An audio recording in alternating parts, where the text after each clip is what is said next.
in every training and every game. And for me, I can only say as a coach, everyone wants to win a league when they are in it. So when you're playing in a league, I think the most important thing is that you want to win. But the preparation for the performance is what we have control over. And that is the only thing that I'm focused on. What is the maximum performance of today to get ready for a game tomorrow? And what will be the maximum result tomorrow for our team? That is what we will see.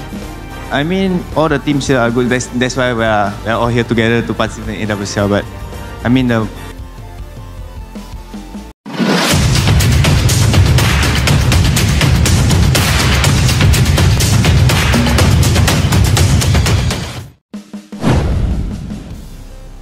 Rahasia hitam FAM terkuak. Pengamat Malaysia teriakan fakta mengerikan. Dokumen palsu tersimpan selama ini. Ledakan bom skandal. Malaysia yang selama ini berusaha membangun citra sepak bola modern kini kembali diterpa badai besar. Tuduhan pemalsuan dokumen naturalisasi yang sebelumnya hanya berupa bisikan kini meledak ke permukaan. Seorang pengamat sepak bola Malaysia akhirnya membuka suara setelah sekian lama menahan rahasia yang disebutnya sebagai bom waktu. Dengan suara bergetar, ia berkata, "Saya sudah memegang bukti ini bertahun-tahun. Saya tahu ini akan meledak suatu saat nanti. Dan sekarang, waktunya dunia tahu, dokumen itu palsu."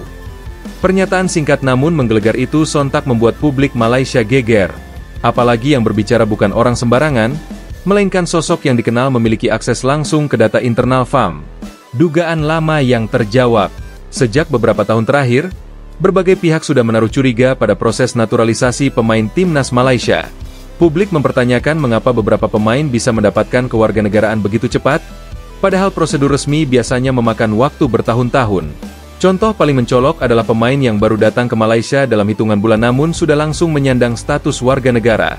Tidak hanya cepat, beberapa di antaranya bahkan mendapat jalur ekspres yang tidak pernah diberikan kepada warga biasa.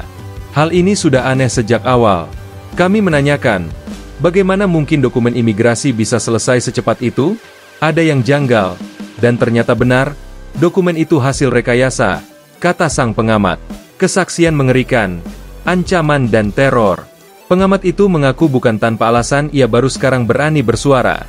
Selama bertahun-tahun, ia dan keluarganya hidup dalam ketakutan. Setiap kali ia mencoba mengangkat isu ini, selalu ada teror datang. Ia mengungkapkan, pernah mendapat telepon tengah malam dari nomor tak dikenal yang hanya mengatakan satu kalimat, "Kalau kau buka mulut, keluargamu akan celaka." Tidak hanya itu, rumahnya pernah diikuti oleh mobil misterius. Anak-anaknya bahkan pernah mendapatkan pesan aneh di media sosial yang isinya mengancam keselamatan mereka. "Dulu saya memilih diam karena takut, tapi sekarang, kalau saya diam, maka saya sama saja ikut menutup-nutupi kejahatan ini. Saya tidak peduli lagi dengan ancaman. Yang penting kebenaran terungkap," tegasnya. Gejolak di dalam FAM. Pernyataan itu membuat suasana internal FAM semakin panas. Menurut sumber dalam, rapat darurat digelar beberapa jam setelah berita itu pecah. Para pejabat FAM disebut panik, saling menyalahkan, bahkan ada yang menuntut Presiden FAM segera mundur. Seorang staf yang hadir dalam rapat itu mengungkapkan situasi kacau. Semua orang marah. Ada yang menuduh bagian administrasi, ada yang menyalahkan bagian hukum. Tapi yang jelas, mereka semua tahu, ini bukan hal baru. Skandal ini sudah lama dipendam. Media internasional ikut sorot. Tidak butuh waktu lama, kabar ini langsung menyebar ke media internasional. Media Inggris menulis, jika benar dokumen palsu dipakai dalam proses naturalisasi pemain Malaysia, maka ini adalah salah satu skandal terbesar dalam sejarah sepak bola Asia. Sementara media Jepang menyindir keras. Malaysia selama ini menuduh negara lain tidak fair, tetapi ternyata mereka sendiri bermain dengan cara kotor. Media Indonesia pun ikut menyorot. Banyak headline di tanah air menyebut bahwa terbongkarnya dokumen palsu ini menjadi bukti sahih mengapa timnas Malaysia kerap dibanding-bandingkan dengan Indonesia dalam konteks negatif. Gelombang kemarahan publik. Di Malaysia sendiri, reaksi publik luar biasa keras. Ribuan komentar membanjiri media sosial. Sebagian besar mengecam FAM habis-habisan. Kalau benar ini terjadi, kami sebagai rakyat merasa ditipu. Selama ini kami dukung timnas, beli tiket, pakai jersey, tapi ternyata mereka bohongi kami dengan pemain dokumen palsu, tulis orang supporter di Twitter. Tagar FAM skandal, dokumen palsu, dan reformasi sepak bola Malaysia langsung menjadi trending topik. FIFA mulai bergerak. Yang lebih menegangkan, FIFA disebut sudah mulai turun tangan. Laporan media internasional menyebut bahwa Badan Sepak Bola Dunia itu sedang mengumpulkan bukti terkait pemalsuan dokumen ini. Jika terbukti benar, sanksinya tidak main-main. Malaysia bisa diturunkan peringkat FIFA secara drastis. Dilarang tampil di turnamen internasional untuk jangka waktu tertentu. Bahkan FAM bisa dibekukan sementara. Menurut salah satu pejabat AFC yang enggan disebut namanya, skandal ini sudah mencoreng wajah sepak bola Asia Tenggara. Ini bukan hanya masalah Malaysia, tapi mencoreng citra seluruh kawasan. FIFA tidak akan tinggal diam. Kesaksian mantan staf FAM. Seolah memperkuat tuduhan, seorang mantan staf administrasi FAM juga buka suara.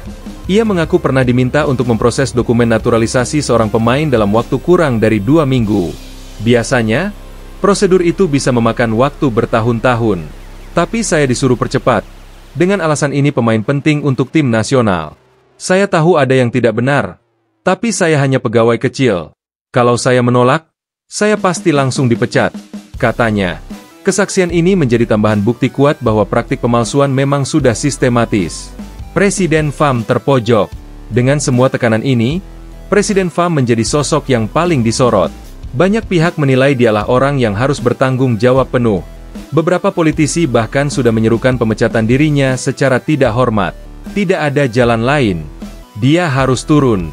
Kalau tidak, sepak bola Malaysia akan terus dihantui skandal, kata salah seorang anggota parlemen oposisi. Masa depan sepak bola Malaysia di ujung tanduk. Kini, masa depan sepak bola Malaysia benar-benar gelap. Jika FIFA menjatuhkan sanksi, Malaysia bukan hanya akan kehilangan wajah di dunia internasional, tetapi juga menghancurkan generasi muda yang bercita-cita membela tim nasional. Ini bukan sekadar skandal administratif. Ini soal harga diri bangsa. Kalau kita terus menutup-nutupi, maka kita akan dikenang sebagai negara pemalsu, kata pengamat tersebut dengan nada getir.